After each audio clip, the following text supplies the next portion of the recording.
প্রিয় দর্শক, আসসালামু আলাইকুম। তো দর্শক, যাকে দেখতে পাচ্ছেন তার নাম হচ্ছে মিষ্টি। মিষ্টির বিয়ে হয়েছিল, কিন্তু তার সংসারটা ভেঙে যায়। তার একটা সন্তান আছে, ছোট একটা। তো তার স্বামী তাকে ডিভোর্স দিয়ে আরেকটি বিয়ে করে ফেলে।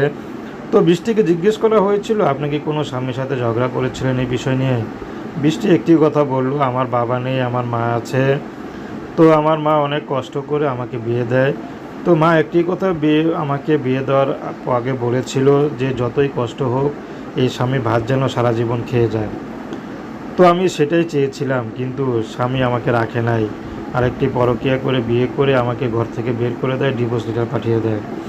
তো এখন সন্তান নিয়ে আমি খুব কষ্টে আছি। তো আমার সব কিছু জেনে যদি কেউ আমাকে বিয়ে করতে চায়, সে মানুষটি যেমনই হোক না কেন, যেমন চেহারার হোক, খালি মনটা যদি ভালো হয়, মিষ্টি বিয়ে শাদী করতে রাজি আছে। মিষ্টির কোনো সমস্যা নেই। তো দর্শক, এই ছিল মিষ্টির জীবনের সংক্ষিপ্ত জীবন কাহিনী। তো মিষ্টি দেখতেও মাশাআল্লাহ বেশ লম্বা চড়া, দেখতেও সুন্দর আছে, কিন্তু অভাবে সংসার।